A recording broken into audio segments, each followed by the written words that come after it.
And I look at it and I feel like Kenyans have also risen above a certain caliber. Okay. And there's a way they treat Rigathi Gachagua today. At some point, they treated him as somebody who would counter President William Ruto. They have risen. Now they treat him as, I think, an entertainer.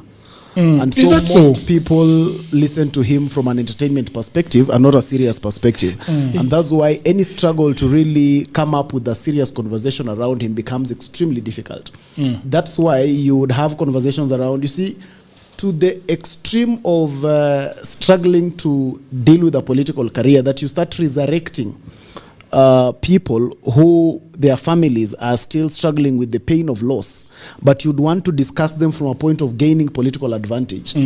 You have to be very extreme to get to those levels.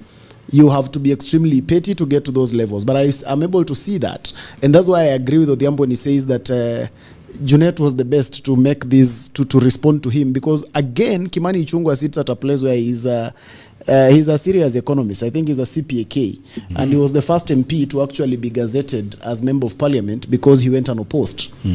And we have been able to see his credentials as a person who can have a stand. Kimani Ichung'wah went unopposed. He went unopposed. Yeah. And so that is the caliber of person who the only one in Kenya? Yeah, he's the only one.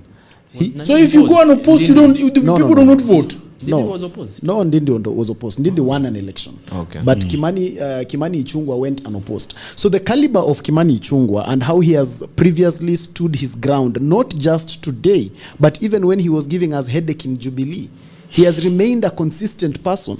I judge him at that time when he was giving us headache. I judged him very harshly, and I thought it's actually political convenience. But today I'm able to know that this is just a gentleman with a stand. He's able to say, I will go this direction, and he'll go that direction. Right. So he ranks so highly for him to even bend low to become a responder to Rigathi Gachagua. I think Rigathi just needs someone petty to be responding to those theatrics. Yeah. Because for me, they are just a common entertainment, because most of those allegations he makes, like the ones my friend is talking about, Safaricom shares and all that. Safaricom once had 100%, government once had 100% stake in Safaricom. President Kibaki sold these shares at that time. Today and that time, when these shares were being sold, no one was auditing, no one knows where the money went to. This is the first time there is a place where the money is going to. But this is also the time when someone wants to act as an expert. Remember, the figures that you talk about in terms of we had better figures to sell Safaricom at. The Committee of Finance waited for Ndindi a whole day to go and give those better figures. Yeah, he never showed up. And he never showed up. So that is the kind of person. We cannot be able to be having those kind of... You have to respond to that one. Those kind of discussions. So for me, I feel like... you must respond. Rigathi was doing the normal Rigathi theatrics. He was basically doing the normal thing that he does.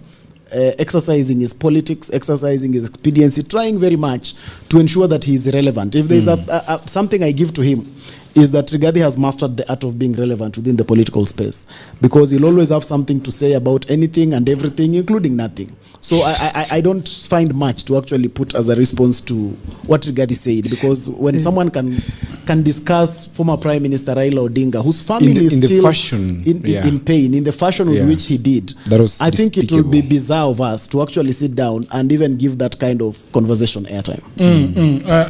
People of the internet, I want to give you the link